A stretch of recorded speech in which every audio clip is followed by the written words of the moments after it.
दोस्तों, web development course के part 11 में आप सभी का स्वागत है। और आज इस वीडियो में हम बात करने वाले हैं HTML में आईडी और क्लासेस क्या होती हैं। तो मैं आपको बहुत ही आसान भाषा में पहले ये बताता हूं आईडी और क्लासेस का क्या मतलब होता है। उसके बाद मैं आपको बताऊंगा HTML में इनको यूज कैसे करते हैं। और जैसा कि आप जानते हो, राहुल भाई का चैनल है, तो आपको टेक्निकल कंसेप्ट को बहुत आसान भाषा में बताऊंगा। तो चलिए सबसे पहले हम बात करते हैं रियल लाइफ में आईडी और क्लासेस को कैसे समझते हैं।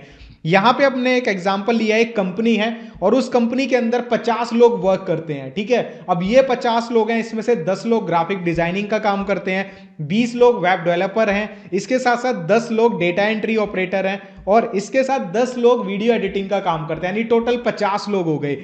अब यहां पे एक चीज ध्यान रखना, 50 लोग हैं तो सभी को अलग एक आईडी दी होगी। आपने सुना होगा, अगर जैसे हम एग्जांपल लें, स्कूल है, स्कूल में बच्चों को रोल नंबर दिए जाते हैं। क्यों दिए जाते हैं? उसका सबसे बड़ा रीजन ये होता है कि भाई एक नाम के 2 बच्चे भी हो सकते हैं एक क्लास में, एक नाम के 3 बच्चे भी हो सकते हैं। अब नाम तो एक बच्चे का सेम भी हो सकता है, किसी का राहुल है तो 2 बच्चों का और का राहुल हो गया। तो किस तरीके से हमें पता लगेगा कि भाई टीचर किस राहुल को बुला रही है? ऐसे ही हम एक कंपनी है, उसमें सभी की क्या होंगी? यूनिक आईडीज होंगी। ठीक है, तो आईडी तो आपको पता लग गई ना अभी क्या होती है। इसको हम वेब डेवलपमेंट से भी कंपेयर करेंगे, लेकिन पहले यहां पे समझ लो 50 लोग हैं, 50 के 50 को अलग अलग आईडीज दी हुई है। ठीक है, अब यहां पे आपको क्या समझना है, अगर कोई काम आता है, सपोज करो अगर कोई काम आया, अब 50 के 50 लोग एक जगह बैठे हैं, कोई यहां बैठा है, कोई वहां बैठा है, कंपनी में 50 कंप्यूटर हैं, तो 50 के 50 अपने हिसाब से जहां मर्जी बैठ जाते हैं। अब ऐसे में सपोज करो कोई काम आया वीडियो एडिटिंग के लिए, एक बंदा यहां बैठा है, एक वहां बैठा है, एक वहां बैठा है, तो आप उसको काम को डिस्ट्रीब्यूट कैसे करोगे? आपको उसमें टाइम लगेगा, तो उस चीज को अच्छे से मैनेज कैसे करेंगे कि आपने क्या किया, आपने 10 लोग जो ग्राफिक डिजाइनिंग के थे उनको एक जगह डाल दिया, 20 लोग जो वेबसाइट बनाते थे उनको एक जगह डाल दिया, ऐसे ही 10 लोग वीडियो एडिटिंग के एक जगह, यानी काम के हिसाब से सबको अलग अलग जगह डिवाइड कर दिया। समझ आ गया? इससे क्या होगा, काम आसान हो जाएगा। अगर देखो वेब डेवलपमेंट के लिए कोई प्रोजेक्ट आते हैं 4-5, तो सीधा आप उस डिपार्टमेंट में जाओगे जहां पे वेब डेवलपर बैठे और उनको बात करके काम दे दोगे। अगर आपको पर्टिकुलर कोई मीटिंग करनी है सिर्फ वीडियो एडिटर्स के साथ, तो सिर्फ आप उन्हीं के पास जाओगे और मीटिंग कर लोगे, क्योंकि आपने सबको डिवाइड किया हुआ है। यही सेम चीज होती है वेबसाइट के अंदर। अब इसको मैं आपको प्रैक्टिकली समझाता हूं, आईडी और क्लासेस वेबसाइट के अंदर क्या काम करती हैं। तो इसके लिए यहां पे मैंने एक वेबसाइट खोली है जो कि है stockwalle.in। अब यहां पे समझ के देखना कि वेबसाइट में आईडी और क्लासेस का क्या काम है, उसके बाद प्रैक्टिकल करेंगे। यहां पे आप देखोगे, यहां पे एक बटन है रीड मोर बटन, एक बार आया। यहां पे रीड मोर बटन है, 2 बार आया, 3 बार आया, 4 बार आया, बार बार रीड मोर बटन आ रहा है। और यहां पे एक सर्च का बटन है, ये भी यहां पे आ रहा है। तो आपने एक चीज देखी यहां पे, ये जो बटन है इसका कलर क्या है? ब्लैक। इसका कलर क्या है? ब्लैक। इसका कलर क्या है? ब्लैक। और इस पे रीड मोड जो लिखा हुआ है उसका व्हाइट है, इसका भी व्हाइट है, इसके सर्च का भी व्हाइट है। मैं इस पे कर्सर लेके जा रहा हूं, येलो हो जाता है, ये भी येलो हो जाता है, ये भी येलो हो जाता है और ये भी येलो हो जाता है। तो इन सब की HTML CSS में कोडिंग करी गई है। अब आपके पास 2 ऑप्शन है। पहला ऑप्शन क्या है, अगर देखो इतने सारे बटन है वेबसाइट पे, सपोज करो 50 बटन है, अब 50 के लिए क्या करना है, आपको सेम कोडिंग करनी है। ठीक है, यानी सबको ब्लैक करना है और उस पे जो लिखा होगा टेक्स्ट वो व्हाइट होना चाहिए। अगर आप सभी बटन्स के लिए अलग अलग कोडिंग करोगे सेम, तो आपका टाइम भी ज्यादा लगेगा और हमारा पेज पे कोडिंग भी ज्यादा हो जाएगी। तो क्यों ना आप ऐसा कर दो कि आपने कोडिंग तो एक जगह लिख दी, ठीक है, और उसको एक जगह डाल दिया एक क्लास के अंदर, यानी एक डब्बे के अंदर डाल दिया, उसको नाम दे दिया क्लास। अब जिसको भी वो कोडिंग चाहिए, आप क्या करोगे, डायरेक्ट उस क्लास का नाम उसके साथ जोड़ दोगे और वो जो कोडिंग होगी डायरेक्टली उस पर अप्लाई हो जाएगी। समझ आया? यानी एक काम जो हमें बार बार करना पड़ता, वो हम क्लास के माध्यम से HTML में एक जगह करके उसको जगह जगह यूज कर सकते हैं। समझ आया?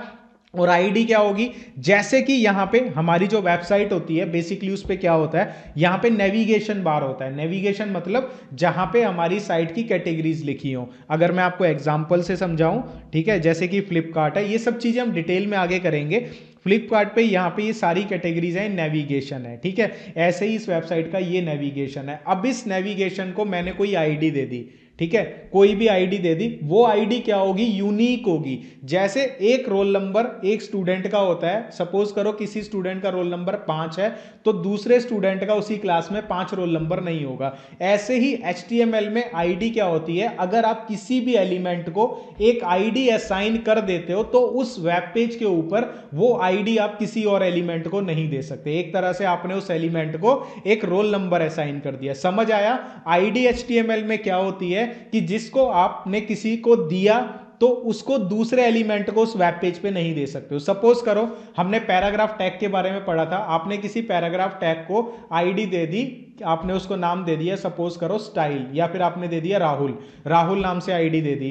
तो अब वो राहुल नाम से ना आप किसी और टैग को वो आईडी नहीं दे सकते हो, लेकिन क्लास आप दे सकते हो किसी को भी। आपने क्लास बना दी, वो आप किसी भी टैग में यूज कर सकते हो, जैसे पैराग्राफ में भी कर लिया, H1 में भी कर लिया, कितने ही पैराग्राफ में सेम क्लास को यूज कर सकते हो, लेकिन सेम आईडी नहीं होगी, आईडी सिर्फ एक ही होगी। समझ आया आईडी और क्लासेस क्या होती हैं? चलिए अब प्रैक्टिकल करते हैं इस चीज का, आईडी और क्लासेस कैसे बनाते हैं। मैंने लैपटॉप नया लिया था तो पहले वाली जो कोडिंग है यहाँ पे नहीं दिख रही, लेकिन बहुत ही जल्द हम जितनी भी हमने कोडिंग करी है उसके हम नोट्स डालने वाले हैं वेबसाइट पे हिंदी के अंदर, ताकि आप पुरानी रिवीजन भी कर पाओ। तो मुझे इसमें हार्डली 1 हफ्ते से 10 दिन लगेगा, सारी कोडिंग हम अपनी वेबसाइट पे डाल देंगे और उसको हम कंटिन्यू करते जाएंगे ताकि आप लोगों को सीखने में आसानी हो। और उसके लिए देरी के लिए क्षमा चाहता हूं, इतने टाइम बाद वीडियो अपलोड कर रहा हूं, बट अब डेली वीडियोज आएंगी, ये मैं आपसे वादा करता हूं। तो यहां पर हमारा सबसे पहला काम होता है, हमें अपनी एक फाइल क्रिएट करनी है। तो यहां पे मैं फाइल क्रिएट कर लेता हूं, हमारी है आईडीज एंड क्लासेस। ठीक है, हम यहां पे इसको एक्सटेंशन देंगे .html, एंटर कर देंगे। ठीक है, सबसे पहला काम भूले तो नहीं होना, अगर भूल गए हो तो पहली वीडियोस देख लेना। हमें बॉयलर कोड डालना होता है, बॉयलर कोड के लिए एक्सप्लेनेशन मार्क लगाया, एंटर किया, हमारा बॉयलर कोड बनके तैयार हो गया, यानी बॉयलर प्लेट कोड ये हमारा तैयार हो गया। यहां पे उसके बाद टाइटल देंगे, हम टाइटल ले रहे हैं IDs and classes in HTML। ठीक है, इसको हम सेव करेंगे। सेव करने के बाद हम बॉडी में लिख देते हैं एक H2 टैग, और यहां पे हम लिख देते हैं IDs and classes in HTML। ठीक है, इन HTML। ठीक है, इतना लिख देते हैं, इसको सेव कर देते हैं। इसके बाद हम इसको गो लाइव पे क्लिक करते हैं और यहां से हम देखते हैं एलो कर देते हैं, तो आप देखोगे इसको हमारा यहाँ पे ये लिखा हुआ आ चुका है। ठीक है, इसके बाद वापस आते हैं, अब हम करते हैं प्रैक्टिकल। यहां पे हम क्या करते हैं, एक पैराग्राफ टैग बनाते हैं। ठीक है, P से पैराग्राफ टैग बना लिया, इसको आईडी देनी हो, कैसे देंगे, हम यहां पे लिखेंगे आईडी और इसके बाद हम लिखेंगे इक्वल्स टू और आईडी को नाम दे देंगे कि इस पैराग्राफ को क्या आईडी दे रहे हैं। ठीक है, तो यहां पे मैं इसको कुछ भी नाम दे देता हूं, जैसे कि पैरा 1। ठीक है, या पैरा रेड आईडी दे दी मैंने। ठीक है, या फिर हम कुछ और देते हैं, मैंने इसको दे दी स्पाइस। ठीक है, स्पाइसिस दे दिया मैंने इसको नाम की, तीखा। ठीक है, और इसमें मैंने लिख दिया कि आई एम, ठीक है, स्पाइसी, कि मैं बहुत तीखा हूं। ठीक है, ये आईडी देती। अब मैंने क्या किया, क्लास बनानी है, तो क्लास कैसे बनाएंगे, सपोज करो मैंने कोई एक टैग लिया, पैराग्राफी टैग ले लेते हैं, या हाँ ये ले लेते हैं। क्लास बनाने के लिए भी सेम रहेगा, क्लास इक्वल्स टू, मैं इसको दे देता हूं स्वीट्स। ठीक है, और यहां पे हम कर देंगे, इसको लिख देंगे स्वीट्स। ठीक है, समझ आया? अब इसका प्रैक्टिकल क्या होगा, है ना, कि अगर हम इसकी आउटपुट देखें फिलहाल, तो इसकी जो आउटपुट आ रही है वो क्या आ रही है, मैं आपको बताता हूं। जैसे कि मैंने गो लाइव किया यहां पर, तो यहां पे इसकी आउटपुट देखोगे वो आ रही है आई एम स्पाइसी स्वीट्स, है ना। तो अब देखो क्लास और आईडी का मतलब क्या हुआ, आउटपुट तो दोनों की सेम आ रही है। अब मैं आपको बताता हूं, ये जो क्लासेस और आईडीज यूज होती है ना, ये होती हैं CSS के अंदर, कास्केडिंग स्टाइल शीट्स, जो कि हम आगे डिटेल में करेंगे। लेकिन हमने एक टैग किया था स्टाइल टैग, है ना, उस स्टाइल टैग के हिसाब से मैं आपको यहाँ पे थोड़ा सा बताता हूं। हम क्या करेंगे, हेड में आएंगे, इस चीज को आगे डिटेल में करेंगे, लेकिन पहले मतलब समझ लो।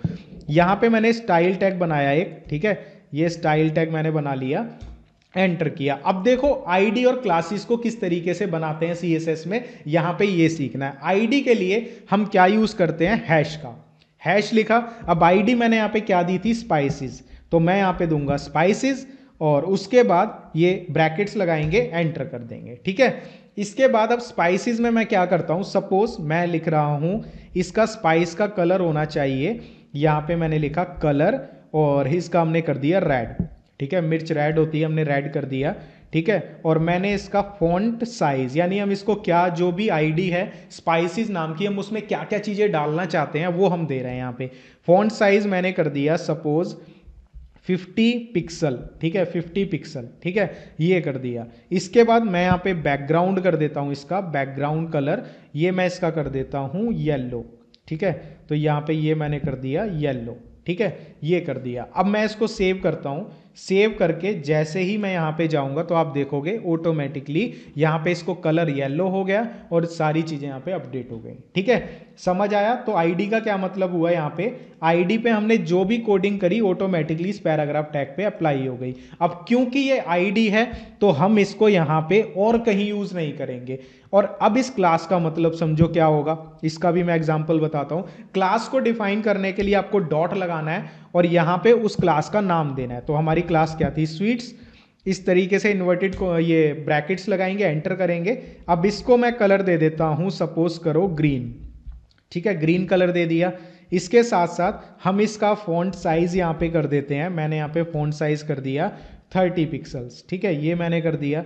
इसके बाद मैं इसको बैकग्राउंड कलर दे देता हूँ यहाँ पर ब्लैक, ठीक है, मैंने बैकग्राउंड कलर दे दिया इसको ब्लैक, ठीक है, इतना कर दिया। इसको सेव किया, ठीक है। इधर जाने के बाद मैंने क्या किया, हम आते हैं यहाँ पे, आप देखोगे इसके ऊपर ये कोडिंग अप्लाई हो गई। अब यहाँ पे डिफरेंस समझना, ठीक है, थोड़ा सा और। अब मैंने यहाँ पे क्या किया, मैं यहाँ पे एक टैग बनाता हूँ। सपोज मैंने एक बनाया H3 टैग लिया है ना।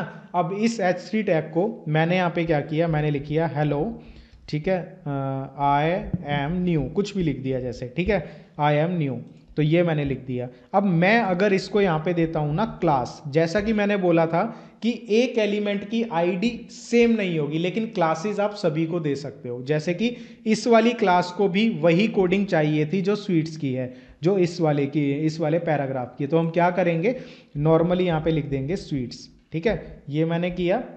यहाँ पे आए और आप देखोगे सेम H2 को वही फॉर्मेटिंग मिल गई। समझ आया।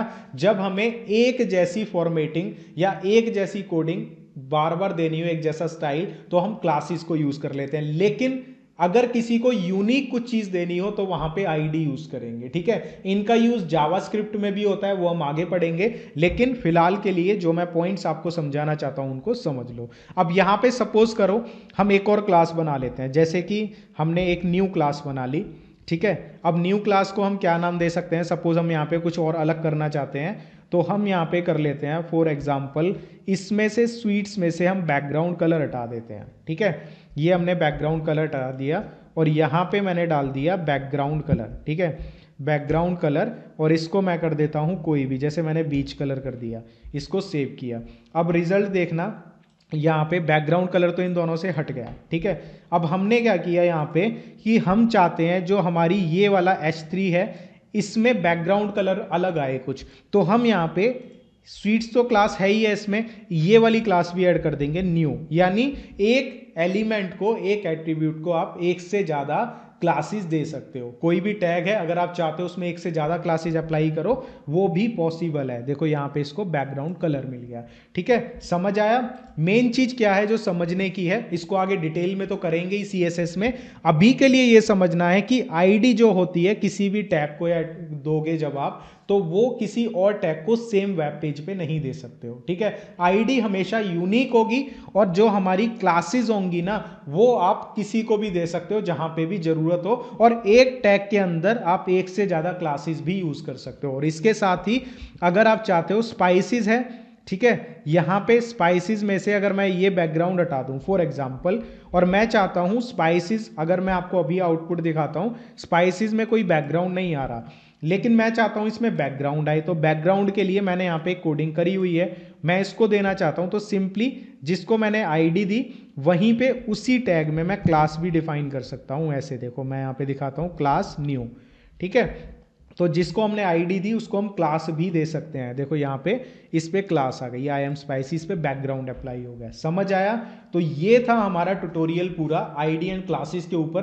कोशिश करी है एक एक चीज आपको बारीकी से समझाने की, एक बार में ना समझ आए दोबारा वीडियो को देख लेना। इतना मुश्किल नहीं है, बहुत आसान है। लेकिन इन आईडी और क्लासेस का यूज ना बहुत ज्यादा होता है जब हम रियल में वेबसाइट डेवलप करते हैं, जब हम वेबसाइट को डिजाइन करते हैं ना, तो ये आईडी और क्लासेस हमारे स्तंभ होते हैं। एक होता है ना पिलर्स होते हैं, तो इन्हीं के ऊपर हमारी वेबसाइट बनती है, क्योंकि वेबसाइट्स के लिए हम जो लेआउट बनाते हैं वो इन्हीं के हिसाब से डिवाइड करते हैं। जावास्क्रिप्ट में आप किसी भी टैग को कंट्रोल कर सकते हो आईडी और क्लासेस की मदद से, उसके बिहेवियर को कंट्रोल कर सकते हो। तो इनका कंसेप्ट सीखना बहुत जरूरी है, प्रैक्टिस करना। और कोडिंग में बहुत जल्दी अपनी वेबसाइट पे डाल दूंगा और वेबसाइट का लिंक आपको प्रोवाइड करवा दूंगा। तब तक के लिए प्रैक्टिस करो और इसको बार बार खुद करके देखना। एक बार देख लिया, फिर कर लिया, फिर उसके बाद अलग से खुद कुछ करके देखना एडिशनली, तभी आपको ये चीजें याद होंगी।